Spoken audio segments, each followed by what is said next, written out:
I wore my favorite dress so much it was falling apart. I used it as a guide to make 2 new dresses. Part 3. I sewed the top edges of the back panels to complete them. Then I moved on to the sleeve ruffles. I marked their seam allowances. Then I pinned the front pieces to the back pieces. And I made sure they lined up properly to the original dress. Then I sewed them together and pressed their seams open. I gathered the seam ruffles that I had hemmed before, pinned them to the back pieces, then pinned the front pieces, then sewed them all together. Then trimmed the seams and serged the seams. I flipped them right side out and pressed them, and made sure that they lined up to the original dress properly. On to the skirt ruffle. I folded and pressed and pinned the bottom edges, and sewed the hem. On the top edges, I marked the seam allowances.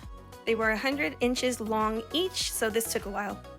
I basted inside the seam allowance twice, being careful to space them evenly. After that, I made the skirt strips. Fold, press, sew over and over again. Then turn them all inside out. Press them. Sewed their edges. It was a lot of edges to sew. Then the final press. Now time to sew the bodice together.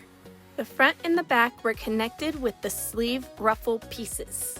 First, I sewed with the front panel of the sleeves. Then I trimmed the seams, pinned the back panels to line up, and sewed in the ditch to hold it on.